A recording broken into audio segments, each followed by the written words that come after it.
Hello viewers, current affairs अगस्त 1 से लेकर 5 तक। तो शुरू करते हैं पहले पॉइंट से। पहला पॉइंट कह रहा है ट्रांस यूनियन सिविल के सहयोग से किस वित्तीय संस्थान ने एमएसएमई सूक्ष्म एवं लघु उद्योग सक्षम पोर्टल लॉन्च किया है। तो यह लॉन्च किया गया है सिडबी की हेल्प से। जैसा कि आप देख पा रहे हैं, भारतीय लघु उद्योग विकास बैंक सिडबी ने ट्रांस यूनियन सिविल के साथ मिलकर एमएसएमई सक्षम नाम से एक ज्ञान पोर्टल लॉन्च किया है।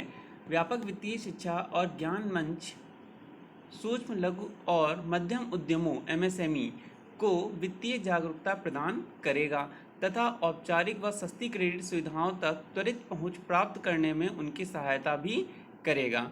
जैसा कि आप यहाँ इमेज में देख पा रहे होंगे, सिडबी के चेयरमैन एंड मैनेजिंग डायरेक्टर कौन है? मिस्टर मोहम्मद मुस्तफ़ा। और MD and CEO of TransUnion CIBIL कौन है? मिस्टर राजेश कुमार। इसके बाद अगली न्यूज़ देखते हैं। सेकंड पॉइंट कह रहा है निजी क्षेत्र द्वारा अंतरिक्ष गतिविधियों और इसरो सुविधाओं के उपयोग को विनियमित करने वाली नोडल एजेंसी का नाम क्या है? तो नोडल एजेंसी जो एक प्राइवेट फर्म की तरह काम करेगी वो है इन स्पेस। भारतीय अंतरिक्ष अनुसंधान संगठन ने हाल ही में यह घोषणा की कि इन स्पेस का फुल फॉर्म क्या होगा? भारतीय राष्ट्रीय अंतरिक्ष संवर्धन और प्राधिकरण केंद्र अंतरिक्ष गतिविधियों और निजी क्षेत्रों द्वारा इसरो सुविधाओं के उपयोग को विनियमित करने वाली एक नोडल एजेंसी होगी। केंद्रीय मंत्रिमंडल ने इन स्पेस की स्थापना एक अलग यूनिट के रूप में की है। जैसा कि आप देख पा रहे हैं, इसकी जानकारी इसरो चीफ डॉक्टर के शिवन ने भी दी है। इसके बाद अगला पॉइंट कह रहा है मानव तस्करी के विरुद्ध विश्व दिवस कब मनाया जाता है? मानव तस्करी यानी ह्यूमन ट्रैफिकिंग, इसके लिए विश्व दिवस मनाया जाता है 30 जुलाई को। जैसा कि आप देख पा रहे हैं कि मानव तस्करी के विरुद्ध विश्व दिवस मानव जाति के सबसे बड़े विनाशक, पहला ड्रग्स और दूसरा हथियार के कुख्यात दो व्यापारों के बाद मानव तस्करी ने अपने तीसरे कुख्यात व्यापार के रूप में स्थान। मानव तस्करी के विरुद्ध जागरूकता और पीड़ित व्यक्तियों के अधिकारों की रक्षा के लिए 30 जुलाई को मानव तस्करी के विरुद्ध विश्व दिवस के रूप में मनाया जाता है। इस वर्ष UNODC United Nations office on drugs and crime द्वारा मानव तस्करी के विरुद्ध विश्व दिवस की theme committed to the cause working on the front line to end human trafficking. Theme जरूर याद रखिएगा, एग्जाम में थीम पूछ देते हैं। एक बार फिर से बता दे रहे हैं, इस वर्ष मानव तस्करी के विरुद्ध जागरूकता दिवस की थीम है committed to the cause working on the front line to end human trafficking. इसके अलावा मानव तस्करी में लगभग 1/3 पीड़ित बच्चे होते हैं, यानी कि चाइल्ड, बच्चे यानी माइनर्स होते हैं। जितने भी ह्यूमन ट्रैफिकिंग की जाती है उसका 1/3। इसके बाद नेक्स्ट पॉइंट कह रहा है किस देश ने एक कानून को मंजूरी दी है जो सोशल मीडिया सामग्री को विनियमित करने के लिए अधिक शक्ति देता है? यानी कि सोशल मीडिया पर और ज़्यादा लगाम लगाई जाएगी और ज़्यादा गवर्नमेंट का इंटरफेयर रहेगा। तो ऐसा आप इमेज से देख पा रहे होंगे, तुर्की की संसद ने एक नए कानून को मंजूरी दी है जो अपने अधिकारियों को सोशल मीडिया सामग्री को विनियमित करने की अधिक शक्ति देता है। कानून के अनुसार फेसबुक और ट्विटर जैसी प्रमुख सोशल मीडिया कंपनियों को प्रतिनिधि कार्यालय रखना होगा और तुर्की में उपयोगकर्ता डेटा को भी संग्रहित करना होगा। कुल मिलाकर ये गवर्नमेंट को ऑथराइज करती है या गवर्नमेंट को और ज़्यादा पावर देती है सोशल मीडिया पर अंकुश रखने के लिए। इसके बाद अगला पॉइंट कह रहा है किस व्यापार संघ ने ईज ऑफ डूइंग बिजनेस पर राष्ट्रीय डिजिटल सम्मेलन का आयोजन किया? तो यह आयोजन किया गया है कॉन्फेडरेशन ऑफ इंडियन इंडस्ट्रीज यानी CII के द्वारा। ईज ऑफ डूइंग बिजनेस का मतलब होता है कि किसी देश में या किसी जगह पर बिजनेस करना कितना आसान है, वहाँ की गवर्नमेंट पॉलिसीज़ या टेरिटोरियल पॉलिसीज़ कितनी ज़्यादा फेवर में हैं इन द इंडस्ट्रीज़। केंद्रीय वाणिज्य मंत्री पीयूष गोयल इम्पॉर्टेंट है, याद रखिएगा। केंद्रीय वाणिज्य मंत्री पीयूष गोयल जी ने देश में निवेश संबंधी निर्णयों के लिए सिंगल विंडो एकल खिड़की की अवधारणा को बढ़ावा देने के उद्देश्य से आत्मनिर्भर भारत के लिए व्यापार में आसानी पर CII राष्ट्रीय डिजिटल सम्मेलन का उद्घाटन किया। मंत्री जी ने यह संकल्प व्यक्त किया है कि सरकार अगले 5 वर्षों में देश को ऑप्टिक फाइबर से कवर करने के लिए प्रतिबद्ध है। इसके अलावा उद्योग को सरकार के साथ साझेदारों के रूप में काम करने के लिए आमंत्रित किया गया है, ताकि सरकार टैक्स की चोरी करने वालों की पहचान कर सके।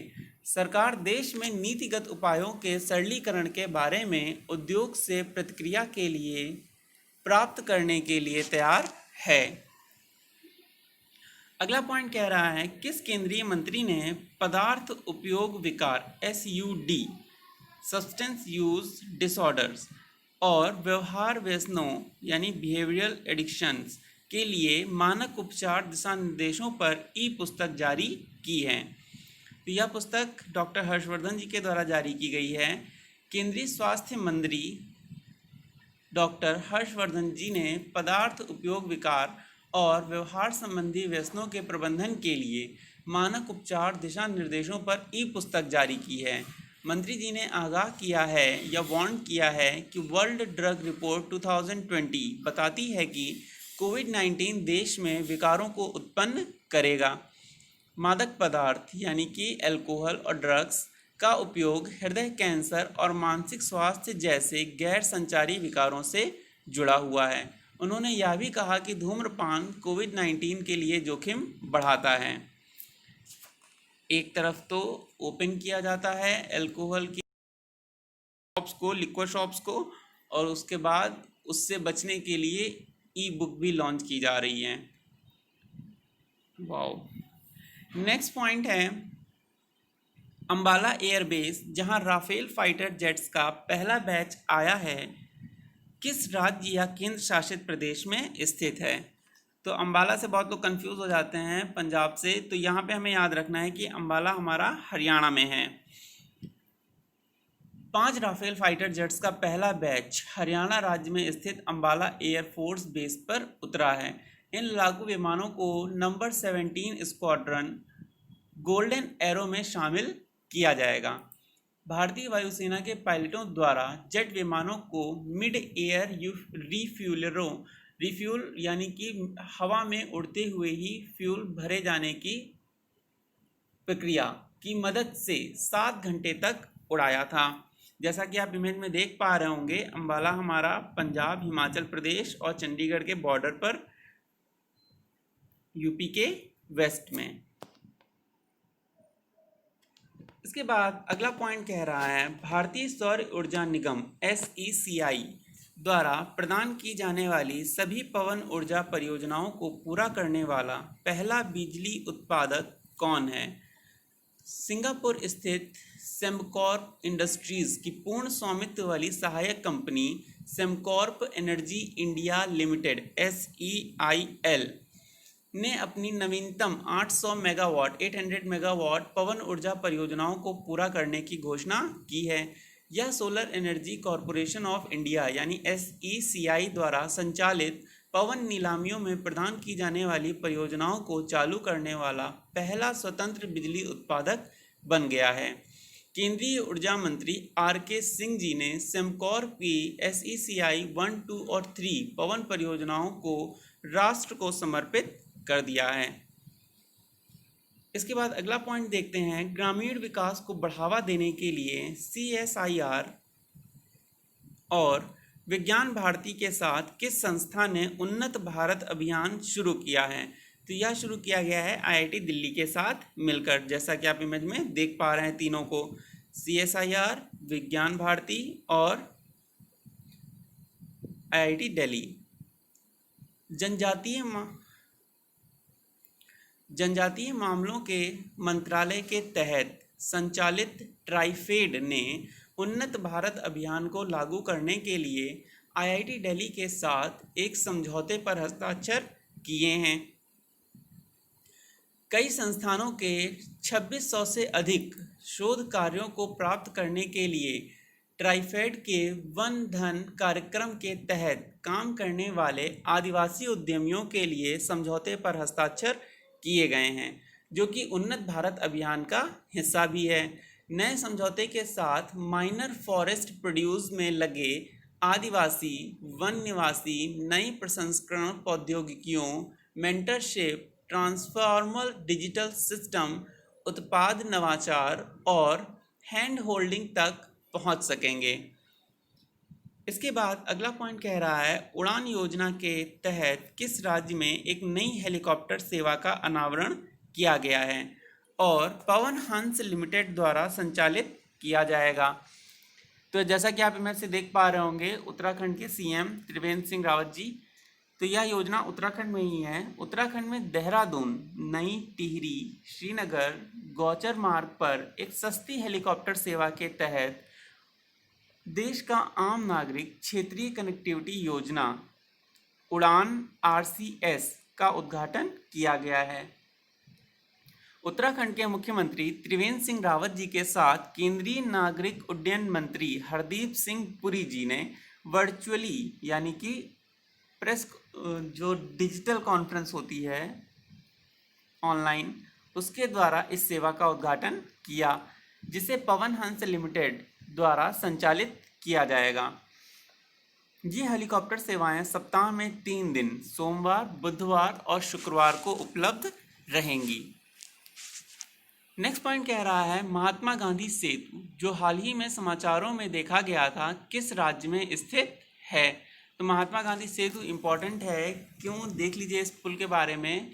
लगभग 5,634 मीटर इसकी लंबाई होगी, 14.5 किलोमीटर होगी पहुंच पथ के साथ कुल लंबाई, और 79.75 करोड़ भूमि अधिग्रहण व पुनर्वास आदि के लिए खर्च होगा। इसमें 3 साल में पूरा हुआ है ये, और पटना जिले में है, तो आपको जिले का नाम, राज्य का नाम पता ही चल गया है, बिहार। इसके अलावा केंद्रीय सड़क परिवहन मंत्री राजमार्ग नितिन गडकरी जी ने वीडियो कॉन्फ्रेंस के माध्यम से महात्मा गांधी पुल के अपस्ट्रीम लेन का उद्घाटन किया है।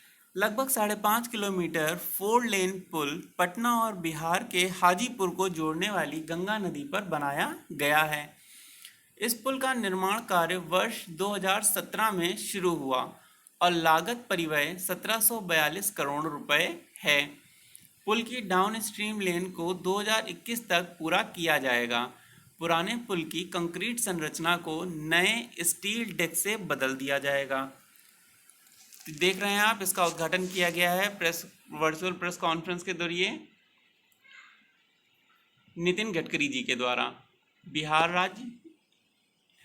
अगला पॉइंट कह रहा है, किस केंद्रीय मंत्रालय ने IT सक्षम छात्रवृत्ति योजनाओं के लिए स्कॉच गोल्ड अवार्ड प्राप्त किया है? तो यह प्राप्त किया है जनजातीय मामलों के मंत्रालय ने, जैसा कि आप यहाँ पर देख पा रहे हैं। जनजातीय मामलों के मंत्रालय को IT सक्षम योजनाओं के माध्यम से आदिवासियों के एम्पावरमेंट के लिए स्कॉच गोल्ड अवार्ड मिला है। 66वें स्कॉच पुरस्कार समारोह का आयोजन 66 है ना, आयोजन India response to covid through digital governance शीर्षक पर किया गया था।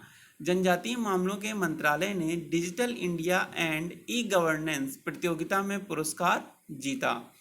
मंत्रालय ने अपनी 5 छात्रवृत्ति योजनाओं को प्रत्यक्ष लाभ अंतरण DBT पोर्टल के साथ इंटीग्रेट किया था।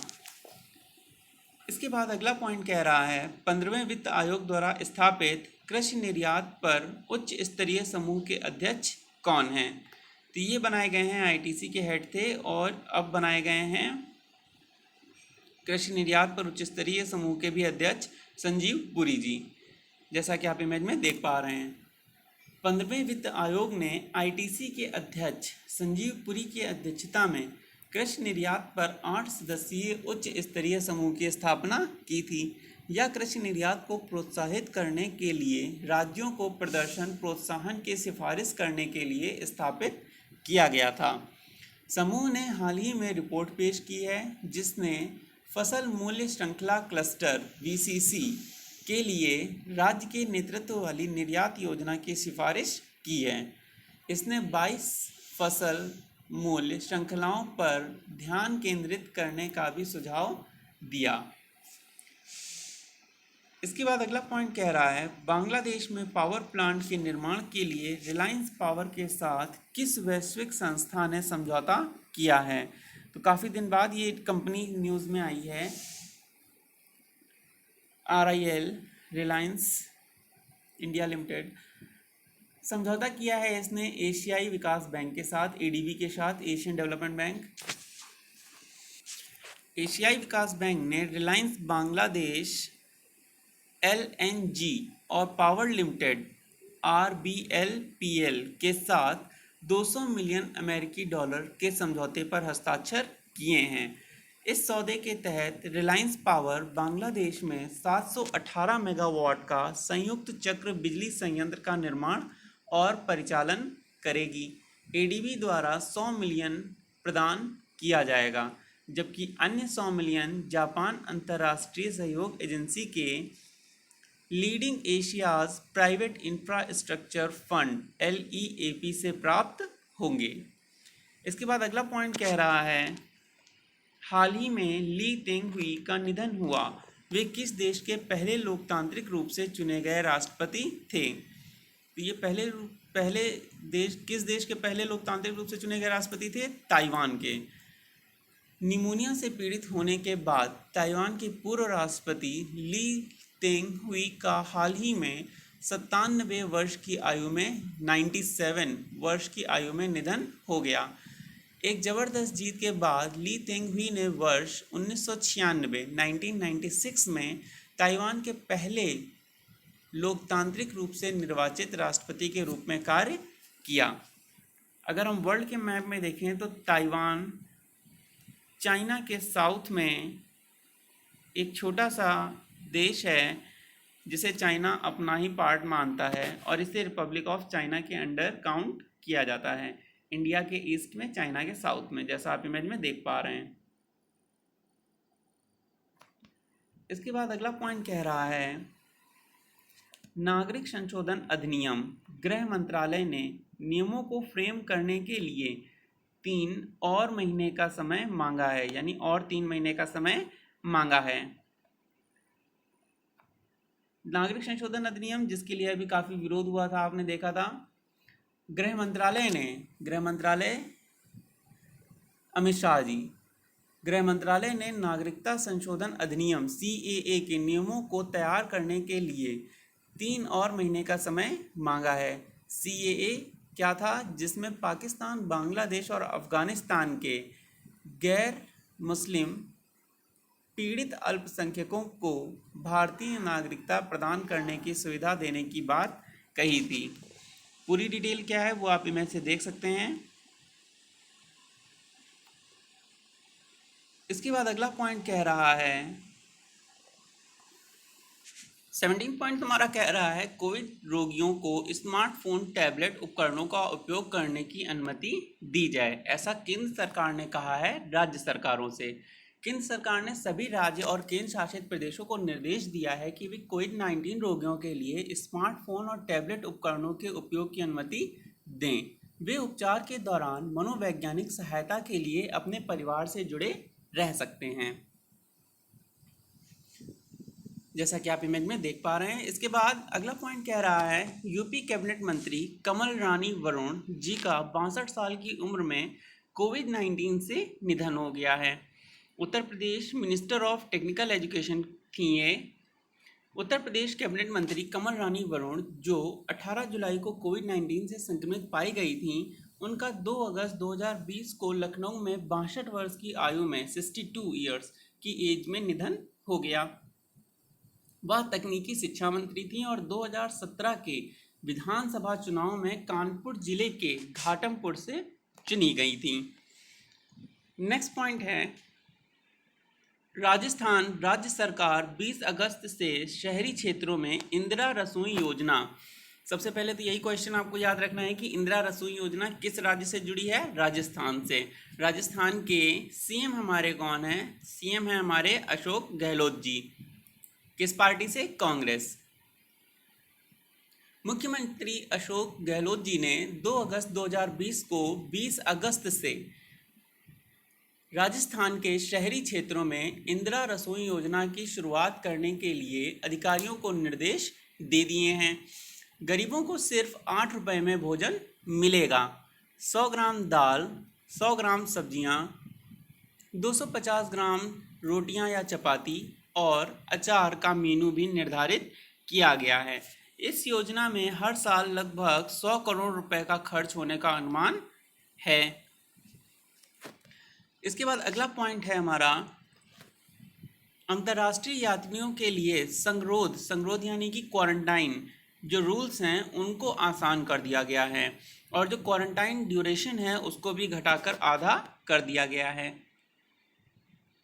8 अगस्त से विदेश से आने वाले यात्री मजबूरी के आधार पर, मजबूरी यानी कि सपोज़ कोई बीमार है या प्रेग्नेंट है या कोई और रीज़न है, उसका फैमिली इश्यूज़ हैं, इन सब के आधार पर अनिवार्य संस्थागत संगरोध यानी कि जो उससे कंपलसरी क्वारंटाइन सेंटर में रहना पड़ता था उससे छूट प्रदान की गई है। इसमें गर्भावस्था, परिवार में मृत्यु या गंभीर बीमारी आदि शामिल है, जैसा हमने आपको बताया। संशोधित दिशा निर्देशों में संस्थागत संगरोध यानी कि क्वारंटाइन सेंटर में सिर्फ 7 दिन रहना पड़ेगा, जो कि पहले अवधि 14 दिन की थी। पहले 14 दिन क्वारंटाइन रहना पड़ता था, अभी सिर्फ 7 दिन रहना पड़ेगा। इसके बाद अगला पॉइंट कह रहा है नागरिक उड्डयन नियामक ने ड्रोन ऑपरेटिंग सिस्टम के लिए दिशा निर्देश जारी किए गए हैं। क्या दिशा निर्देश हैं? विमानन सुरक्षा नियामक यानी कि BCAS, the bureau of civil aviation security ने ड्रोन ऑपरेटिंग सिस्टम के लिए दिशा निर्देश जारी किए हैं। इसने ड्रोन ऑपरेटिंग सिस्टम के लिए साइबर सुरक्षा, भंडारण सुविधा, प्रशिक्षण और कर्मचारियों के पृष्ठभूमि जांच के लिए नियमों की सूची जारी की है। इसके बाद अगला पॉइंट है हमारा सूचीबद्ध संस्थाओं यानी कि ऑर्गेनाइज या लिस्टेड इंस्टीट्यूशंस को न्यूनतम 25% सार्वजनिक शेयरधारिता के मानदंडों को पूरा करने के लिए 3 साल अब मिलेंगे। जैसा कि आप देख रहे हैं, list of regulations decided by SEBI to be amended by securities and exchange board of India regulatory sandbox amendment regulations 2020 या सिक्योरिटी कॉन्ट्रैक्ट रेगुलेशन एक्ट 1956 में पास हुआ था और 1957 में इम्प्लीमेंट हुआ था। और सरकार ने प्रतिभूति संविदा विनियमन नियमन 1957 में बदलावों को अधिसूचित किया है, जिसके अनुसार सूचीबद्ध होने के बाद न्यूनतम 25% सार्वजनिक शेयरधारिता के मानदंडों को पूरा करने के लिए कंपनी को अब 2 साल के बजाय 3 साल का समय मिलेगा। तो ये एक तरह से इंडस्ट्रीज को बढ़ावा देने वाला फैसला है। इसके बाद अगला पॉइंट देखते हैं KVIC के खादी अगरबत्ती आत्मनिर्भर मिशन को मंजूरी दी गई है। KVIC khadi and village industry commission, इसके द्वारा घर घर जलने वाली जो हर दूसरी अगरबत्ती है वो चाइनीज़ है ऐसा कहा जाता है। तो अब इसके लिए भी भारत को आत्मनिर्भर बनना पड़ेगा और घरेलू अगरबत्ती से अब हम लोग जो चाइना से इंपोर्ट हो रहा है उसको कम कर पाएंगे। केंद्रीय सूक्ष्म लघु व मध्यम उद्योग मंत्री नितिन गडकरी जी ने अगरबत्ती उत्पादन में भारत को आत्मनिर्भर बनाने के लिए KVIC खादी और ग्रामोद्योग आयोग के खादी अगरबत्ती आत्मनिर्भर मिशन कार्यक्रम को मंजूरी दी है। KVIC कारीगरों को स्वचालित अगरबत्ती बनाने की मशीन और पाउडर मिक्सिंग मशीन उपलब्ध कराएगा। यानी कि एक तरह से हम इसमें क्या कर रहे हैं, मशीन्स को इनपुट या मशीन्स को इम्प्लीमेंट कर रहे हैं जिससे प्रोडक्शन को इंक्रीज किया जा सके। इसके बाद अगला पॉइंट कह रहा है अदालत के आदेशों पर, अदालत यहाँ की नहीं ब्राज़ील की अदालत के आदेशों पर फेसबुक ने ब्राज़ील के राष्ट्रपति बोल्सोनारो के 12 समर्थकों के खातों को ब्लॉक कर दिया है। ब्राज़ील के जज द्वारा दिए गए आदेश का पालन करते हुए फेसबुक ने शनिवार को दुनिया भर में राष्ट्रपति जायर बोल्सोनारो के समर्थकों के 12 अकाउंट्स को ब्लॉक कर दिया गया है। दरअसल इन पर फेक न्यूज़ नेटवर्क चलाने का आरोप है और इसके लिए जांच की जा रही है। फेसबुक ने 1 अगस्त 2020 को कहा कि उसने ब्राज़ील के राष्ट्रपति बोल्सोनारो के समर्थकों द्वारा नियंत्रित कुछ खास खातों पर वैश्विक रोक लगा दी है।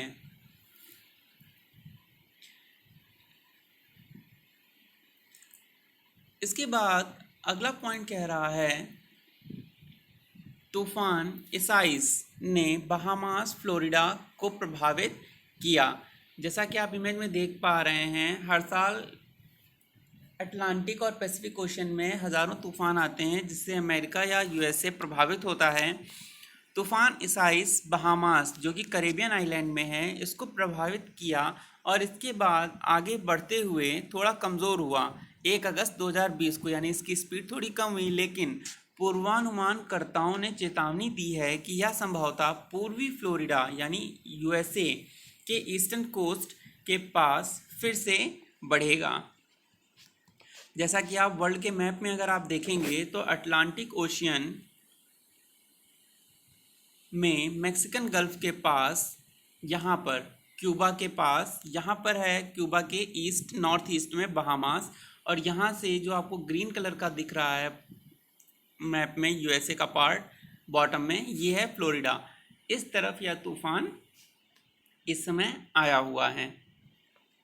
तो ये थे आपके 1 अगस्त से 5 अगस्त तक के सभी important events for upcoming competitive examinations. अगर वीडियो पसंद आया हो तो प्लीज़ लाइक एंड शेयर करें। देखने के लिए थैंक्स। मिलते हैं नेक्स्ट वीडियो में।